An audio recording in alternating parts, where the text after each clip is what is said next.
Hello ladies and gentlemen, and welcome back to another wonderful hoof trimming video. As you can see here, there's a piece of shedding sole which is completely normal, even though it looks like it's not. The hoof will naturally try to shed as a way of naturally trimming themselves. So what happens is that the hoof horn hydrates and dehydrates. There's little tubules, and you can think of those tubules as like straws. And when those straws absorb moisture, they hydrate the hoof. When those straws are able to be dry, the moisture comes out of them. So therefore, you have what's called dehydrated sole. In this case, this sole is very hydrated, but through that process is what causes this flaky, white, pithy stuff that you can see in this foot, and what caused that sole to flap off and try to shed.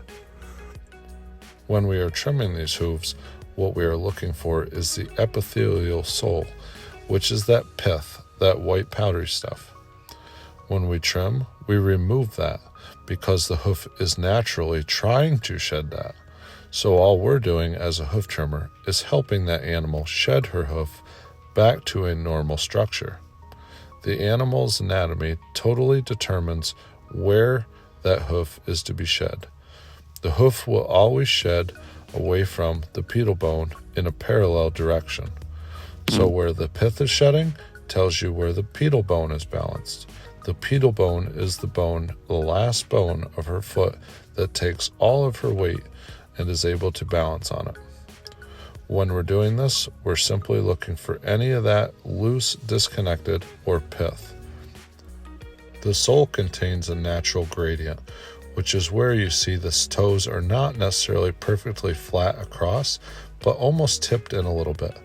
This is so the pedal bone stays balanced and the hoof is able to be spread when weight is applied. If the foot was flat, that would only be subjective to our eyes in the air.